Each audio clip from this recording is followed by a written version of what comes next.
Viidiyoon gadda isinii hojjedhee ture tokko viidiyoo sana gubbaarratti waan suukkanneessaa obboleettii keenya harkaa fi luka hidhaniitoo miila ishii kana hidhanii harka ishii kana hidhaniitumaa viidiyoo waraabanii poostii godhassan gubbaarratti isiniif hojjedhee kanan ture.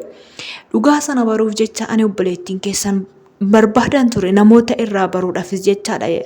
Isiniin jedha ashamaa harka fuune akkam jirtu kabajamoota fi hordoftoota chaanaalee kooti. Nageenyi koo kan jaalalaa kan kabajaa bakka isin jirtanitti isiniif haa ta'u jecha.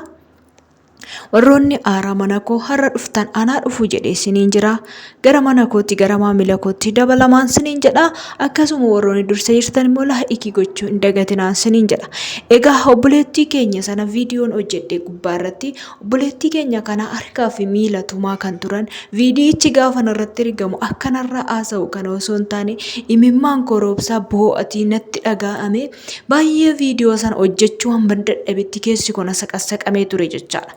Obboleettii kana maalidha inni akkasitti gubbaa dhaabatee tumu kun jedhee yeroon iyyaafadhee ijoollee keessan amma tokko gaggaafachaa turetti dhugaa sana baruus amma akka dhugaa ta'eef amma akka immoo mirkanaa'es adda baafachuudhaaf hin teenye garuu amman irraa argeef amman irraa dhagee tokko waa tokko isiniif dubbachuu barbaade.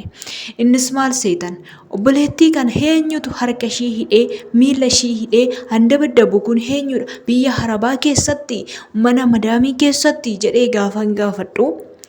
Egaa uffanni isaan uffatan tokkodha. Viidiyoo sana gubbaarratti uffanni isaan uffatan tokkodha jechaadha. Ishiinis kan uffattu innis kan uffatu uffata bicaadha jechaadha. Garuu namni kun immoo sagaleen nama dhiiraa fakkaata. Tarii immoo dubartiidha ta'uusaa hin oolu waan jedhamus waan akkasiin attaasamee jira. Egaa maaliifin rakkinni maalidha? Maaliif akkasitti tumu? Gaafan jedhee haasa'u gaafan jedheetu ijoollee keessan gaafadhu rakkoon micahoo kanaa maalidha? Maal goonan akkasittiin tumu?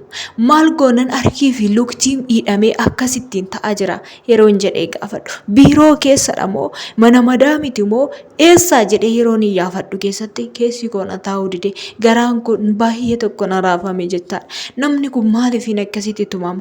Dhugaan nama kana baramuu qaba.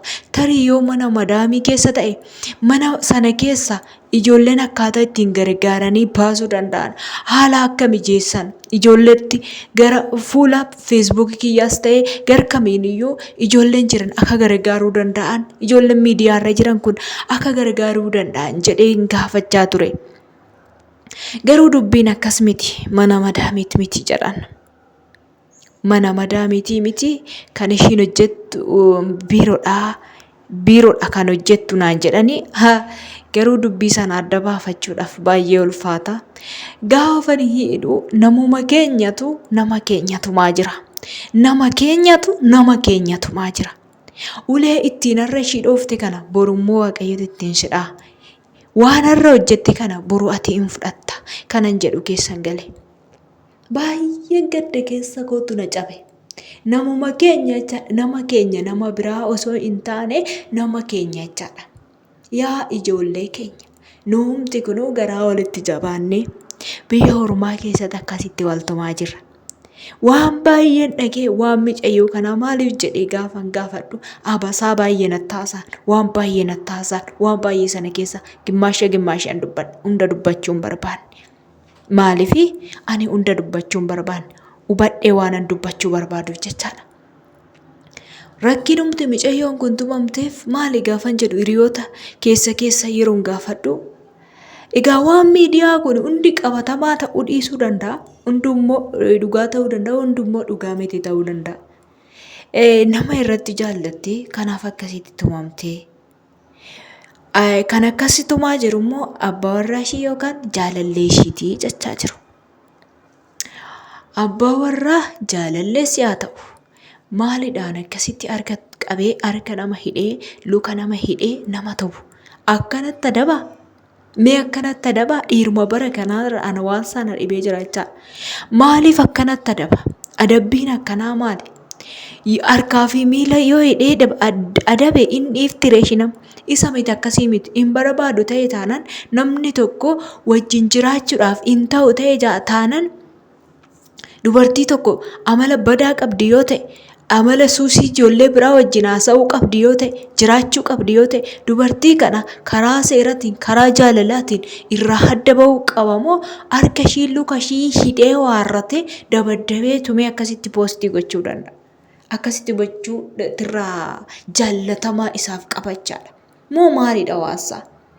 Inna waan baay'ee nama gaddisiisu waan karaa eenyu keessan natti haasa'an isin yaa shamarran keessattuu dhiira dhugaansi jaallatuu fi dhiira dhugaansi hin jaallanne adda baafadhaati beeka. Kunarraa an akkanatti harkaa fi miila ishee qabee tumu kun jechaadha. Gaafa takka ture immoo billaa fuudhee warra xiqqitiif godhee morma kee kutee si gatachaadha. Asii jeesa. An akkanaa kana gizeedhaan jalaa deemuu barbaachisa. Kanaafuu badee ani madaamidha seetanan ni bara. Ani viidiyoon dheengedda yeroon viidiyoo sana argu ani madaamidha seetanan huun jedhe bara. Huun jedhe nan maraadhe. Ida hanuma keenya takkasitti garaa jabaata. Hanuma keenya bara nan keenya. An keenya. Ijoo shamarraa wajjin hin gede ciisee wajjin gammadeet.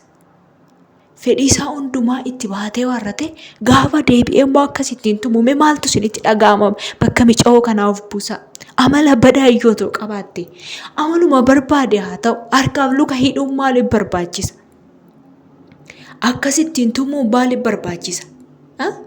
Miidiyaa irratti baasuun maaliif barbaachisa? Oromoonni kana laalanii haa jiilanidha moo maalidha waasaa? Ani garuu naaf hin galle. Kanaaf akkasii isiniin jechuu barbaada hordoftoota kiyyaa. Baay'ee tokko nama dhiba dhugaa dubbachuudhaaf.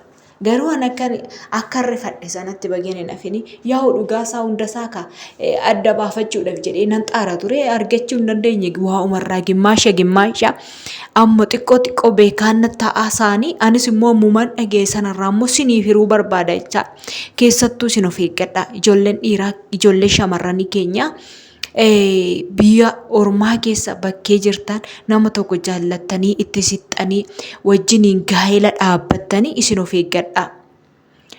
Bilbila keessan keessatti waan tokko argitan namummaa akkasitti situmee si darraree maal si godhee waan baay'ee sirratti raawwata jechaadha. Innumti afaan kee dubbatu, innumti wajjin nyaattee dhugdu, innumti wajjinii waan barbaadde taatu sun gaaf tokkicha sitti garagaree warrate si nyaata yaa obboleettiitiisha.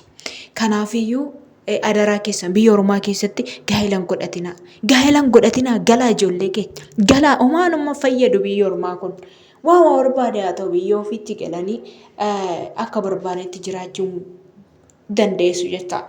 Inni akkasii siniin jedhu waan dhaggeeffataniif hedduu takka galatoomaa siniin jechuun barbaada kan dhingedda bo'ee miti har'a dhiiseen jira. Egaan obboleettii kana dhahicha muca'oo kana dhahe garuu baay'ee tokko nama gaddisiisa. Kamiyyoo ta'an nan balaaleffadha siniin jechuu barbaada. Yeroo gaarii naaf qabaadha. Like share gochuu hin dagatinaa maamila koo ta'uu hin dagatinaa siniin jedha. Yeroo gaarii naaf qabaadha. Galatoomaa baay'ee turtii gaarii.